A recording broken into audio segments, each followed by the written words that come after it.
ऐसे इधर से ओके स्लो से करना।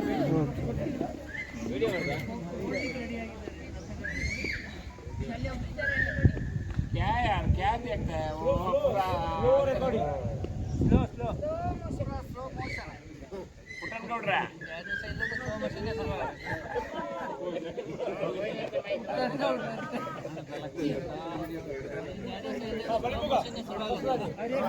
शिवाजी महाराज के छत्रपति एक गंगा वो सामने वाला यमुना और उसके पीछे सरस्वती। हाँ ये देखिए ये ब्रिटिश खजाना। 17 फीट वॉल। अब लेकिन बाहर जाने के बाद दिखाई नहीं देता। ये क्या है? ट्रेजरी है ना, ये ब्रिटिश ने तोड़ दिया ना, ये क्या मार्किंग नजर आता है ना। हाँ ये दरवाजा कितना मोटा था, इतना, ये देखिए हाँ। एयर टाइट पैक, ये अंदर से बंद होता था तो कोई बाहर से ना खोले, खोलेगा तो खुला अनाज था ना, बाहर निकलेगा। थोड़ा एक साइड में जाइए, उधर ही थोड़ा संभाल के आइए। ನೋಡ್ಕೊಂಡು ಬನ್ನಿ।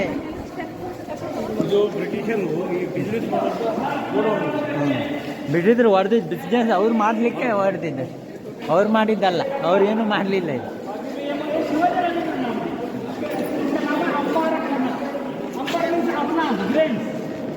रुको रुको इधर ही रुको नीले नीले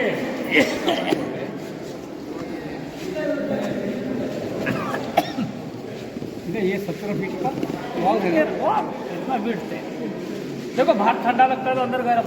अब गर्मी में समर में आ जाएंगे तो बाहर ये खुल्लो तो उसका इसका नाम होगा पन्ना का आलय, नागों का आलय। तो इसी पहाड़ी पे सबसे पहले आ गए शिलाहार राजा भोज। ये भोज घराना असल एमपी इंदौर से। तो भोज राजा ने 1052 टू 1112 यानी 60 साल के पीरियड में ये प्रोटेक्शन वॉल बनाई। क्या कहते हैं आप कन्नड़ में? घोड़े नहीं आता है कन्नड़। घोड़े 8 किलोमीटर का सराउंड एरिया। 1052 टू 1112 60 साल का समय बीता पूरा वॉल बनाने में। भोज राजा के बाद में यहाँ पे यादव आ गए, विजयनगर कर्नाटका से, जो आज महाराष्ट्र में देवगिरी के यादव के नाम से फेमस है। कृष्णदेवराय, नामदेवराय, रामदेवराय और यादवों को हराया बीजापुर के बहामनी सुल्तान, हसन गंगो बहामनी। बीजापुर का मेन घराना, जिस घराने से भारत के 5 शाही घराने पैदा हो गए, निजाम शाही, आदिल शाही, कुतुब शाही, इमाद शाही और बारिद शाही। इसमें जो डिवाइडेशन होगा 1450 में आदिल शाह के कब्जे में एरिया आ गए। 1450 टू 1659 यानी 200 साल से ज्यादा आदिल शाह का रोल हुआ। और वो जमाने में ज्यादातर हिस्टोरिकल मॉन्यूमेंट वगैरह बने हैं। ये हमारे शिवाजी राजा ने रेडीमेड फोर्ट जीत के लिया हुआ है 28 नवंबर 1659 में। और तब इसका नाम दिया पनाला। पनाला के माने होता है पानी वाला, जो पाइप बनती है ना, पनाली। 18-19 इंचेस ही भी एवरेजली बारिश होती ही होती है। लेकिन इतने हाइट पर होने के बाद, अभी बाद में जाएंगे तो समझ में आएगा हम रियल हाइट कितना है। इस फोर्ट की खासियत है 150 बावी है यहाँ पे, और दो 150 कुआं कुआं कुआं। अच्छा, और बावी। दो बड़े बड़े लेक, अभी एक लेक तो आपने वहां पे देखा गाड़ी, ऐसे 2 लेक गर्मी में भरे होते, पानी के लिए फेमस, इसीलिए इसको पन्हाला। यादवों के जमाने में इसको ब्रह्मगिरी, आदिल शाह के जमाने में शाह नबी दुर्ग। ये राजा लोग बदलते गए, नाम बदले। शिवाजी राजा ने जो नाम दिया वो परमानेंट हो। अभी हम जहाँ पे खड़े, एक फोर्ट का मेन पोर्शन है, सेंटर प्लेस, जिसे बाले किला कहा जाता है, सुरक्षित जगह। महाराष्ट्र में, इंडिया में किसी भी फोर्ट पर जाओ, बाले किला यानी ट्रेजरी होती है, लेकिन ज्यादातर जगह पे ये बाले किला काय के लिए बना है? उनका पैसा या खजाना छुपा के रखने के लिए। लेकिन पनाला तो एक पहाड़ी फोर्ट है, सबसे बड़ा फोर्ट है, लेकिन अनाज उगाने वाली खेती नहीं है। हल्के ना ज्वालामुखी फटा है ना, लाल वाली जमीन नजर आ जाएगी। यहाँ पे फार्मिंग बिल्कुल नहीं है। तो यहाँ पे अनाज रखने के लिए प्रायोरिटी देके अनाज की गोडाउन बनाए। इसको अंबार खाना, पर्शियन लैंग्वेज में अंबार के माने अनाज, अनाज के गोडाउन। लेकिन शिवाजी राजा ने जब परनाला से पनाला नाम दिया, इन 3 गोदामों को गंगा, यमुना, सरस्वती, अपनी इंडिया की लार्जेस्ट रिवर की नाम रखी है। क्योंकि इंडिया में, ऑल ओवर इंडिया में किसी भी फोर्ट पर इतने बड़े गोडाउन नहीं है। 3 गोडाउन में 10 लाख क्विंटल, 10 लाख क्विंटल अलग अलग। और वो टैक्स से जो जमा करते ना 50-60 किलोमीटर एरिया से, जो ग्रेनरी आती है, जो ज्यादातर कौन सा रागी, नवनी और सज्जी, 3 ग्रेन्स। तो 3 ग्रेन्स रखने के लिए 3 को, यानी कि वो जमाने के 3000 लोग 3 साल आराम से खाएंगे। ये बाले किला जो टोटल 20 एकड़ है, लेकिन ये गोडाउन बाहर से दिखाई नहीं देती। ट्रेजरी है ना, अनाज और पानी सेफ चाहिए। अच्छा, इसके अंदर है, अंदर रखते थे वो जमाने में। अभी कैसे है, अंदर जाने के बाद तो समझ में आ जाए। नीचे से जो आना जाता था घोड़े की पीठ पे, और वो जमाने में जूट बैग नहीं थे ना, केला, लेदर बैग्स पक्का गोणीचीला, हाँ। तो ये अभी राशन जहाँ पे अभी बोर्ड लगा है डो नॉट गो ऑफ देखो जमीन से हाइट कितनी रखी है, घोड़े की हाइट जैसी। वो घोड़ा उधर खड़ा करते थे नीचे, उसकी पीठ का लोड लेके ऊपर ऐसे अंदर से होल रखे हुए उसको नीचे गिराने के लिए, हाँ? ऐसे डायरेक्ट गिरा के लिए 10,200 स्क्वायर फीट, एक गोडाउन की बात करता हूँ गंगा, इसका कारपेट एरिया है 10,200 स्क्वायर फीट, 35 फीट हाइट है। तो आज के अपने हिसाब से एक गोडाउन में 5 लाख क्विंटल आना बढ़ सकता है। गंगा यमुना में 2 लाख और सरस्वती में 3 लाख, टोटल 10 लाख। रागी नवनी सज्जे जैसा कम ज्यादा आएगा वो हिसाब से, मतलब उस टाइम से ही वो मिलेट्स हाँ, मतलब देखिए अभी आज का मॉडर्न साइंस और वो जमाने का साइंस क्या होता है, वो जमाने का साइंस आज से भी मॉडर्न है। आज अपना घर 4 दिन भी अगर बंद रखे तो घर में बास आना शुरू होता है ना, वो मकड़ी का जाला जमता है। 14th सेंचुरी का कंस्ट्रक्शन है, कभी किसी ने छत पे झाड़ू भी नहीं लगाया, अच्छा। लेकिन इतना क्लीन एंड क्लियर क्योंकि अनाज खराब ना हो, इसका स्टडी किया। अब अगर यहाँ पे आपको ठंड लग रही है तो अंदर गर्म लगेगा, इधर गर्मी है तो अंदर ठंडा, तो बाहर के वातावरण से अंदर का अनाज खराब ना हो। ये बीच वाले स्टेप्स रखे सोल्जर के लिए, पहरेदारों के लिए, वॉचमैन के लिए, हाँ? अबे अंदर हम जाएंगे, गेट इतने बड़े बड़े थे, जो ब्रिटिश खजाना ढूंढने आएगा और ब्रिटिश तो पूरा तोड़ ताड़ के चले। तो जब सिद्दी जोहर ने जब सीज किया था शिवाजी राजा को पकड़ने के, अफजल खान को मारने के बाद शिवाजी राजा ने फोर्ट जीत के लिया ना, तो अफजल खान मारा गया, फिर आदिल शाह के हाथ से फोर्ट भी चला गया ना, तो आदिल शाह ने सिद्दी जोहर को भेजा था ना, हैदराबाद का कर्नूल का किलेदार सिद्दी जोहर, वो 30-40 हजार की फौज लेके उसने पूरा बाहर का एरिया सीज किया था ना बाहर से, हाँ? तो इसी वजह से नीचे से जो अनाज का सप्लाई होता था वो बंद हो चुका था, इसी गोदाम का अनाज भी फिनिश हो रहा था। और शिवाजी राजा को खबर लगी कि शाहिस्ते खान औरंगजेब का मामा पुणे में आके रुका हुआ था 1 लाख से ज्यादा फौज लेके, वो अटैक करेगा इधर। अनाज तो इधर का खत्म हो रहा है, पहले से हालत खराब हो चुकी है, अगर वो इतनी बड़ी फौज लेके आएगा तो भूखे मरेंगे ना, तो लड़ के मरेंगे। ये सोच के शिवाजी राजा ने प्लान बनाया और उनका प्लान सक्सेस करने के लिए आ गए। उनका एक डमी था शिवा काशी, स्टार डमी जो स्टैचू है, हाँ? डमी शिवाजी, वो बार्बर था, वो दिखने में शिवाजी राजा जैसे। और बुरा मत मानो, देखिए शिवाजी राजा को मैनेजमेंट का गुरु कहा जाता है। शिवाजी राजा को एक आदत थी सही आदमी के लिए सही काम देना, perfect person perfect job. Barber था ना, और उसको काम क्या दिया था, गुप्तचर। देखो बात, जासूसी का काम आराम से करते ना, नहीं, हाँ? तो शिवाजी राजा ने एक दिन वो शिवा काशिद का एग्जाम ले लिया, अपना ड्रेस उसको दे दिया और किले की जो मेन दीवार है चक्कर काटने के लिए कहा।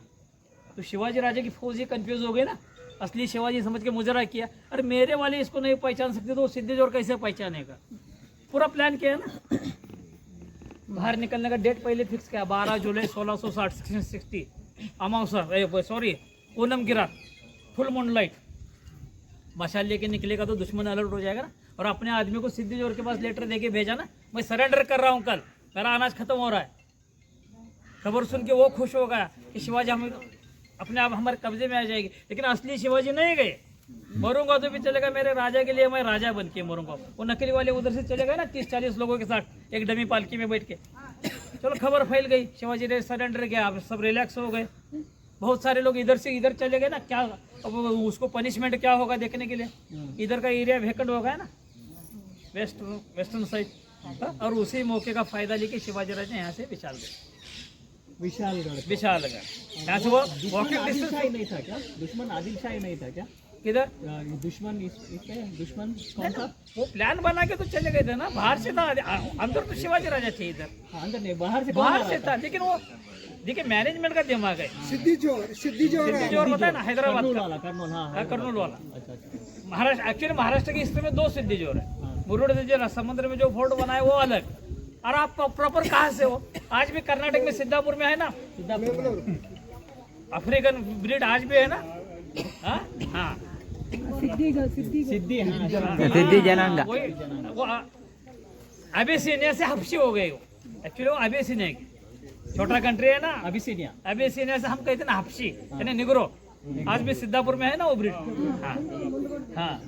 तो देखिए अभी शिवाजी राजा की पालकी लेके जाने वाले लोग जो यहाँ के लोकल लोग, हाँ, उधर शिवा काशी उधर चला गया, लेकिन वो पहचाना गया ना बात करने का स्टाइल, उसी से शक हो गया ना नकली आदमी है। वो राजा लोग का एटीट्यूड उसको पास नहीं था ना, हाँ? हर एक सीनियर आदमी को नमस्कार करता था ना वो, हाँ? इससे वो पहचाना गया तो उसको जानने पहचानने वाले एक 2-3 आदमी को सामने खड़ा किया ना सिंधी जोर ने, और पूछा ना ये कौन है ये, अभी कभी मैंने जिंदगी में आपको देखा ही नहीं था, तो मैं क्या बताऊंगा आप कौन है। इससे उनका शक यकीन में हो गया ना ये नकली आदमी। तो उसके मारने के बाद उसने अपने दामाद को, सन इन लॉ सिद्दी मसूद को 3000 फौज दे के पीछे भेजा ना। हाँ, देखिए अभी शिवाजी राजा की पालकी लेके जाने वाले जो लोग थे यहाँ के लोकल, उनको पूरा जंगल वाला एरिया मालूम था, लेकिन रात का समय था ना, बारिश का मौसम था ना, जुलाई का महीना, 16 घंटे लगे। आदिल शाही फौज तो बाहर थी, घोड़े वगैरह सब कुछ थे, क्या कहते आप, कुदरो, कुदरे हाँ सब फैसिलिटीज थी, सिर्फ मोबाइल नहीं था। हाँ? अच्छा था बहुत अच्छा था। अबे अच्छा ही कैसे, अभी मैंने पता नहीं, ये बिल्डिंग का कंस्ट्रक्शन देखने के बाद वो जमाने के लोगों को ऑनेस्टी समझ में आती है। 600-700 साल हो गए। हाँ, तो शिवाजी राजा के रिलेटिव से आपस में थे ना, दुश्मन को रास्ता बताने में। और जैसे डिस्टेंस कम हो गया, शिवाजी राजा को खबर मिली कि दुश्मन आ चुका है, तब बाजी प्रभु ने सोचा वो 3000 है और हम 500 है, 16 घंटे चल के थके हुए हैं, बचना मुश्किल है। लाख मरेगी तो वो चलेगा, लेकिन लाखों को पालने वाला बचना चाहिए। उस सिद्धि बाजी प्रभु ने वहाँ पे डिसीजन लेके शिवाजी राजा को विशालगढ़ भेजा ना। और जब तक शिवाजी राजा विशालगढ़ जाके वो तोप चला के सिग्नल नहीं देते, बाजी प्रभु अपने आदत से लड़ रहे थे ना। अभी बाजी प्रभु का स्टैचू जो सर्कल में है, बाजी प्रभु का नेटिव प्लेस है पुणे डिस्ट्रिक्ट में भोर तालुका में छोटा गाँव उनका शिंद। और उनकी एक स्पेशलिटी थी, लड़ते समय कभी ढाल का यूज़ नहीं करते थे, 2 तलवार लेके लड़ते। एक तलवार का वजन था नियर अबाउट 20 किलो ईच, और एज कितनी थी 55 ईयर्स, यानी आज के वैलेंट रिटायरमेंट थी। तो इतने जोर शोर से लड़ रहे थे कि 20-25 लोगों को भी कंट्रोल करना मुश्किल था। तब आदिल शाही फौज ने वो ब्रिटिशों के पास से जो रेविंगटन, अब पैलेस देखा आपने कोल्हापुर का? नहीं, बाद में देखेंगे। हाँ, तो वहाँ पे वो कैनन है हॉलैंड और हॉलैंड कंपनी की, मेड इन लंदन, जो ब्रिटिशों के पास से लाई। हाँ, और बंदूक भी, तो बंदूक से उनको गोली मारी सेने में। बाजीराव, बाजी प्रभु वो नहीं था क्या? नहीं, वो शिवाकाशित नहीं, वो इधर मारा गया, अच्छा ये इधर मारा गया, वो उधर विशालगढ़। उधर वो जगह का नाम था घोड़खिंड। बाजी प्रभु के बलिदान से पावन हो गई, इसीलिए उसको पावन खिंड। ऐसे यानी कि शिवाकाशित को या बाजी, वो जमाने की सुसाइड बॉम्ब है राजा के लिए। अरे मरूंगा तो भी चलेगा, कौन आज तैयार होता है? देखिए आज अपना इंडिया क्या कैसा चल रहा है, भाई के अगेंस्ट भाई इलेक्शन लड़ रहा है। वो जमाने में राजा लोगों के लिए ऐसे बहुत सारे लोग। तो इतने शिवाजी राजा की पॉलिटिकल लाइफ कितनी थी? Only 35 years political life, total life 50 years. 55 तो चला गया, 15 साल। तो ऐसे आदमी थे, इसलिए उन्होंने इतना बड़ा साम्राज्य खड़ा किया। हाँ, इसको अंबार खाना कहा जाता है। चलो अंदर जाएंगे। विशालगढ़ कितना यहाँ से by road 75 kilometre, walking distance 50 kilometre. जो गए थे शिवाजी राजा, वो डायरेक्शन बाद में बताऊंगा लास्ट।